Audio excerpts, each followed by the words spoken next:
This is for you, Dad. Episode 2, Occupational. Every day you showed up was an act of love. You did not call it a sacrifice. You just called it Thursday. You woke up, you went, you came back, and then you did it again. This episode is for you, Dad, the one who showed up. I want you to stop for a moment and look at what you have built. Not just the house, not just the bank account. Look at the life you have made possible for the people you love.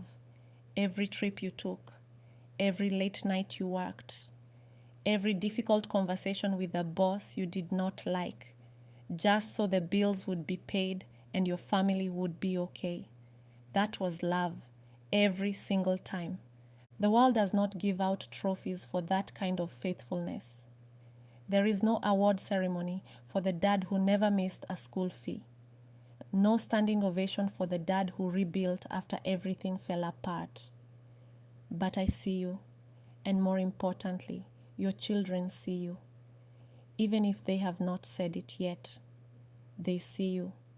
And if you are the dad who built something from nothing, who started a business because you refused to stay stuck, who bet on yourself when nobody else would, I need you to hear this clearly.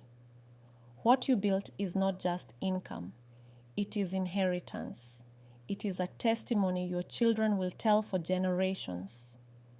My dad made a way out of no way. That is your legacy. Own it. And Dad, please rest. Not because you are weak, but because you deserve it. Rest is not giving up. Rest is refueling. And your family needs you restored, not just running. You are not just a provider. You are a 7D father. And your occupational dimension is an act of worship. So this Father's Day, put it down for one day.